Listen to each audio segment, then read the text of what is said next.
topik nasihat untuk persiapan akhirat menarik sekali, banyak yang hadir langsung. Juga ini yang raise hand memang banyak ini Ustadz. Pertanyaan juga ada, tapi Anda coba baca pertanyaan yang utamanya bersinggungan dengan topik ini Ustadz ya. Tafadhal. Yang pertama nih Anda pilihkan pertanyaan yang sesuai. Bismillahirrahmanirrahim. Assalamualaikum Ustadz, semoga Allah selalu memberikan taufik dan hidayahnya kepada kita semua agar senantiasa menjadi hamba yang bertakwa. Ini doa kita semua Ustadz. Amin. Amin, Allahumma amin. Afwan Ustadz ingin bertanya, bagaimana jika seseorang mempersiapkan akhiratnya namun progresnya lambat dibanding orang lain? Jadi mungkin dia berkaca kepada sekitarnya atau kerabat dan teman-temannya, dia merasa progresnya lebih lambat. Maka nasihat apa yang bisa diberikan agar bisa menambah kecepatan untuk mempersiapkannya, Ustaz? Masya Allah. Jazakumullahu khair, barakallahu fiik Ustaz dan tim. Wa fiik wa barak. Nah, ahibati fillah. Kita tuh berpacu dengan waktu. Kalau dikatakan kita mempersiapkan diri untuk akhirat tapi kalah sama yang lain. Seorang mukmin itu seharusnya termotivasi tatkala melihat orang lain persiapan akhiratnya bagus gitu, semangat. Allah Azza wa Jalla mengatakan, fastabiqul khairat, berlomba-lombalah dalam kebaikan. Bukan berlomba-lomba ngumpulin dunia, tapi berlomba-lomba untuk persiapan akhirat kita. Maka agar kita termotivasi, yang pertama kita harus ingat dengan kematian. Banyak di antara kita itu yang menunda-nunda. Dia punya persiapan. Dia yakin dengan akhirat. Tapi dia masih berpikir umurku masih panjang di dunia ini. Dia lalu mengatakan nanti. Nanti aku akan lakukan. Nanti aku akan kerjakan. Sampai di waktunya ternyata dia belum kerjakan. Maka hendaklah dia mengingat kematian yang datang tiba-tiba tanpa kenal umur. Kalau mungkin ada orang mati umur 60 tahun, ya. Tapi ada orang mati umur 20 tahun. Ada orang mati umur 25 tahun.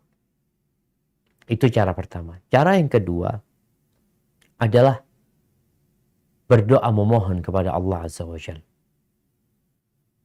Kita tuh harus sadar bahwa tanpa pertolongan Allah, kita nggak akan bisa menjalankan ibadah ini dengan baik dan benar.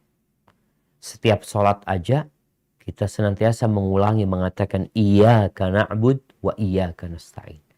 Iyyaka na'bud, hanya kepadamu kami beribadah, wa iyyaka nasta'in, dan hanya kepadamu kami meminta pertolongan. Oleh karena itu, kalau kita melihat Rasulullah SAW, bagaimana beliau semangat beribadah. Di antara caranya karena beliau terus berdoa minta sama Allah Azza wa Jalla. Lihatlah doa Nabi SAW. Allahumma a'inni ala dzikrika wa syukrika wa husni ibadatik. Itu diajarkan kepada Mu'adz bin Jabal. Ya Allah, bantulah aku untuk senantiasa mengingatmu, bersyukur kepadamu, beribadah yang baik kepada.